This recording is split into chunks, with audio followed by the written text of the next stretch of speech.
Assalamualaikum warahmatullahi wabarakatuh. Bismillahirrahmanirrahim. Alhamdulillahirabbil alamin wassalatu wassalamu ala asyrafil anbiya'i wal mursalin wa ba'd. Apa khabar semua? Insya-Allah pada hari ini saya Ahmad Tahkim Al-Abdul Wahab, nombor matrik 078996 akan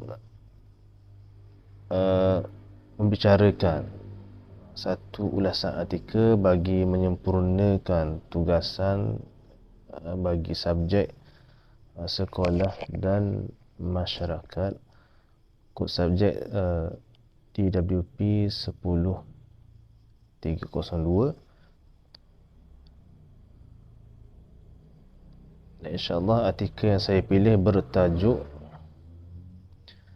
Amalan dan Cabaran Pembelajaran Al-Quran Murid Sekolah Rendah. Artikel ini ditulis oleh dua orang penulis, iaitu Baiduri Idris dan Hafizah Zulkifli. Kedua-duanya dari Fakulti Pendidikan Universiti Kebangsaan Malaysia UKM. Diterbitkan pada 29 Ogos 2023 dalam jurnal International Journal of Advanced Research in Islamic Studies and Education, atau singkatannya ARISE. Pada bahagian pendahuluan artikel ini, penulis telah membawakan atau menyatakan kepada kita tentang pengajaran Al-Quran secara umum, bahawa dinyatakan pembelajaran Al-Quran telah berlaku semenjak dari turunnya wahyu melalui malaikat Jibril alaihissalam kepada Nabi kita Nabi Muhammad sallallahu alaihi wasallam, iaitu pada mulanya dengan secara lisan, dan selepas kewafatan baginda Nabi sallallahu alaihi wasallam, pembelajaran Al-Quran ini ditambah dengan secara tulisan, kerana ramainya orang Islam yang menghafaz Al-Quran syahid ketika peperangan memerangi orang golongan murtad. Selepas itu, penulis ada juga menyatakan tentang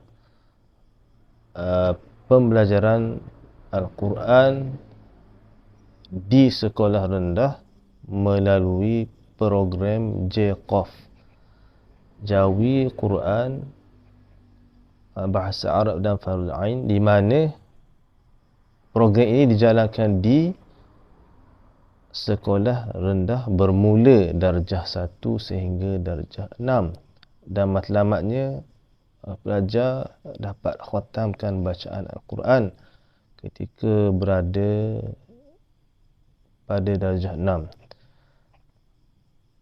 Apa yang menjadi masalahnya, walaupun JQAF ataupun secara khususnya program khatam Al-Quran pada darjah 6 ini, matlamat JQAF itu,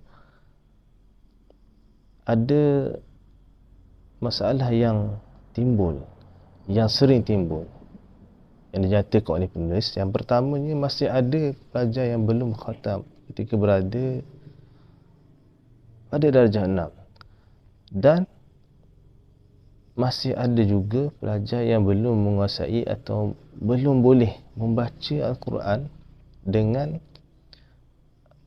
tajwid yang betul.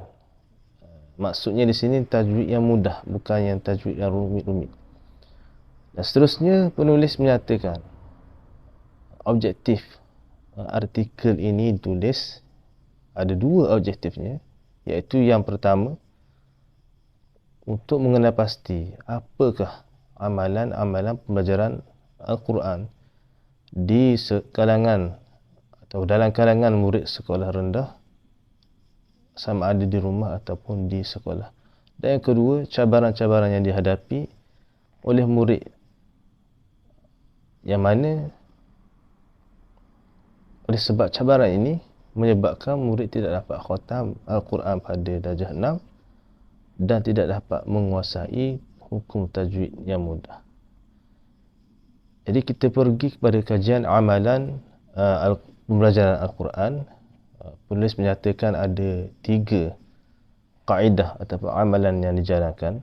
Yang duanya dijalankan di sekolah secara khusus dan satunya dijalankan di rumah. Itu kaedah yang pertama, iaitu kaedah talaqi musyafahah. Talaqi di mana murid berjumpa dengan guru, dan musyafahah di mana murid melihat setiap sebutan kalimah yang dituturkan oleh guru dan mengambil bacaan tersebut dari mulut ke mulut.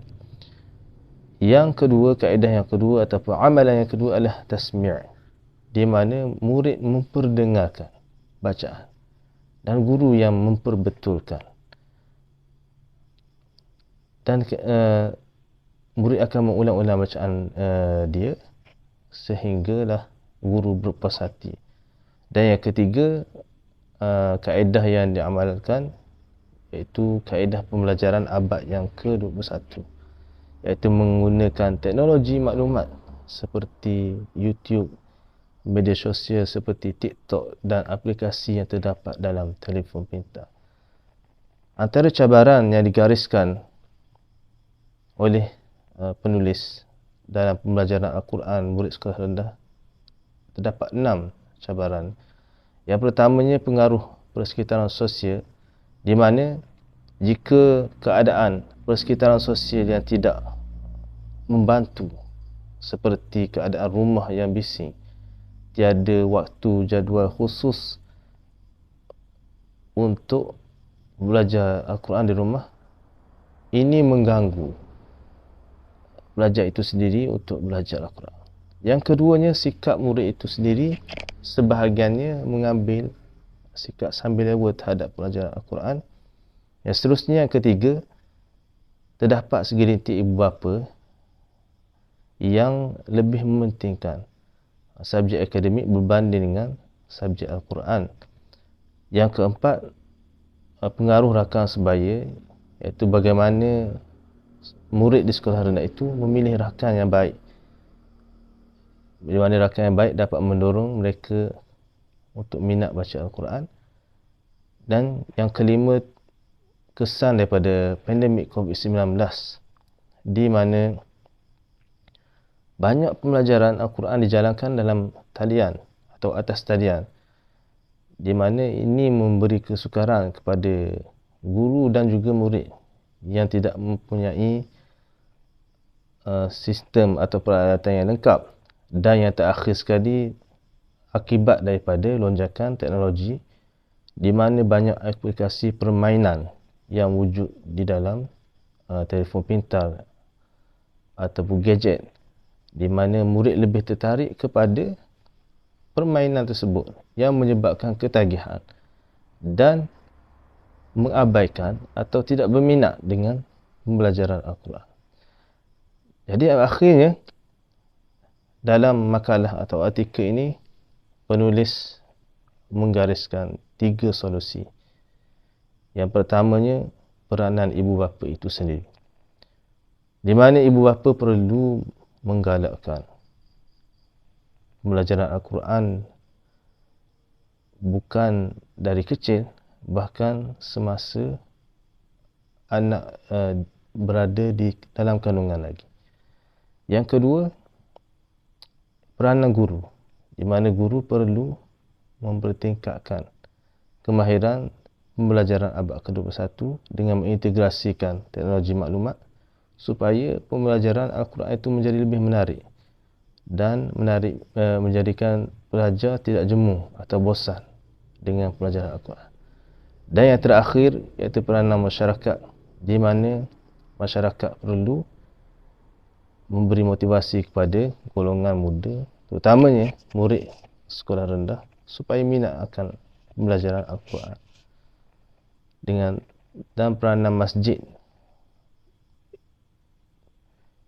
itu sebahagian daripada peranan masyarakat di mana mengadakan aktiviti yang berkaitan dengan Al-Quran.